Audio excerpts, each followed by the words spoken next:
ဘာအတိတ်ပဲလဲညနေဝေလူလိုပြောတာနားမလဲဘူးလားခုနကတော့အကိုသောမတ်ကလက်ထက်ခွင့်လာတောင်းပြီးသွားပြီအဖိုးနဲ့တော်တို့ကလည်းသဘောတူပြီးသားပြီလေ သမီးမျက်နှာဝေအမေစိတ်မကောင်းပါဘူးသမီးလည်းအသက်ကြီးပြီလေလက်ထက်ရမှာပေါ့အမေတို့ဒီလိုလုပ်တယ်ဆိုတာသမီးကောင်းမှုအတွက်ပါ မေ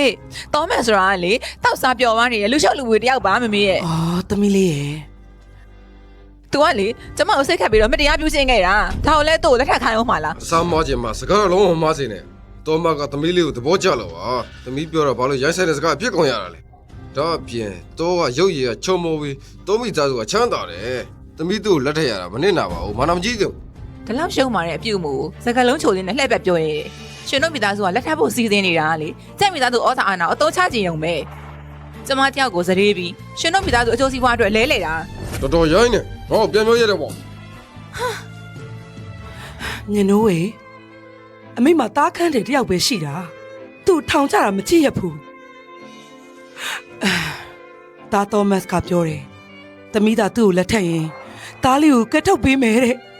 သမီးကိုအမေတို့ကနှစ်ပေါင်းများစွာကျွေးမွေးဆောက်ရှောက်ခဲ့တဲ့ကျေးဇူးကို